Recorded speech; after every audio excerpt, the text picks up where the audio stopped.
रुसले युक्रेनमाथि आक्रमण सुरु गरेको आज 1 वर्ष पुगेको छ। यो अवधिमा दुवैतर्फ हजारौं सैनिक र ठूलो संख्यामा युक्रेनी नागरिकको ज्यान गएको छ। रुसी आक्रमणले युक्रेनमा विनाश मात्रै निम्ति आएको छैन, 80 लाख भन्दा बढी मानिस छिमेकी देशमा शरणार्थीका रूपमा पलायन भएका छन्।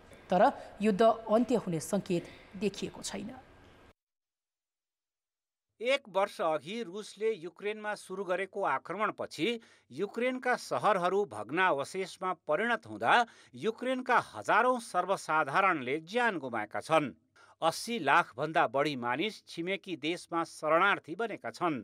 आन्तरिक रूपमा विस्थापितको संख्या पनि 80 लाखकै हाराहारी पुगेको छ। यसले युरोपमा दोस्रो विश्वयुद्धपछिको सबैभन्दा ठूलो शरणार्थी सङ्कट निम्ति आएको छ। युद्धको प्रभाव देशभित्र मात्रै सीमित छैन।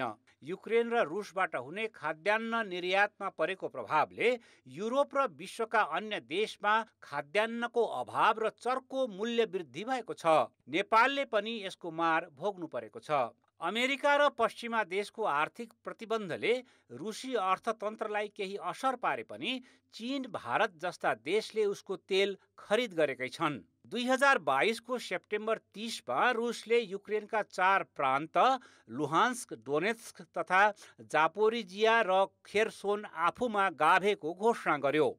नोभेम्बरसम्म आइपुग्दा युक्रेनी सेनाले खेर्सोन पुरै र जापोरिजियाको अधिकांश भूभाग रुसी नियन्त्रणबाट मुक्त गरायो। लुहान्स्क र डोनेत्स्कका अधिकांश भूभाग भने रुसी कब्जामा छ। हाल 2014 मा गाभेको क्राइमिया सहित युक्रेनको करिब 18% भूभागमा रुसी कब्जा छ।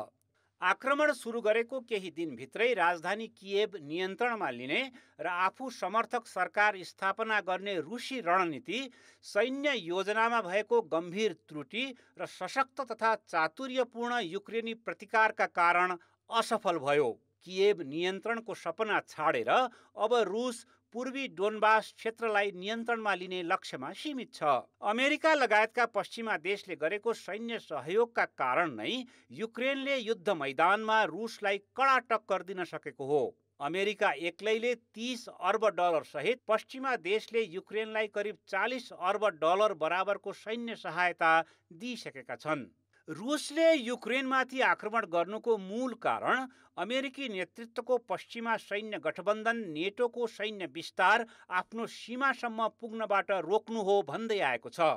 राष्ट्रपति भ्लादिमिर पुटिनले युक्रेनलाई असैनिकीकरण गर्न र नाजीवादको प्रभावबाट मुक्त गर्न विशेष सैन्य कारबाही सुरु गरिएको भन्दै आएका छन्। त्यसो त रुस युक्रेन युद्ध दोस्रो वर्षमा प्रवेश गरिरहँदा यो वर्ष पनि युद्ध समाप्त हुने लक्षण देखिँदैन। तटस्थ भूमिकामा देखिएको चीन रुससँग निकै नजिक देखिएको छ।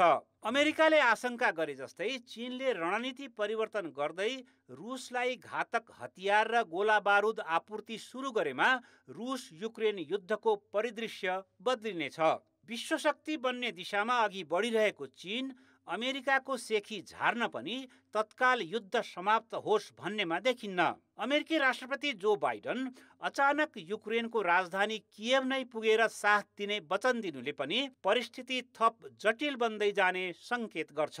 विश्व शान्तिका लागि स्थापित संयुक्त राष्ट्रसङ्घ भने यो प्रकरणमा निरीह देखिएको छ।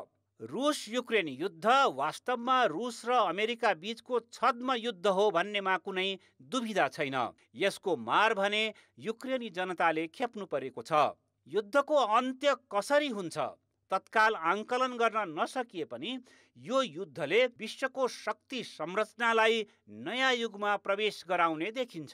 कान्तिपुर समाचारका लागि अन्तर्राष्ट्रिय ब्युरो।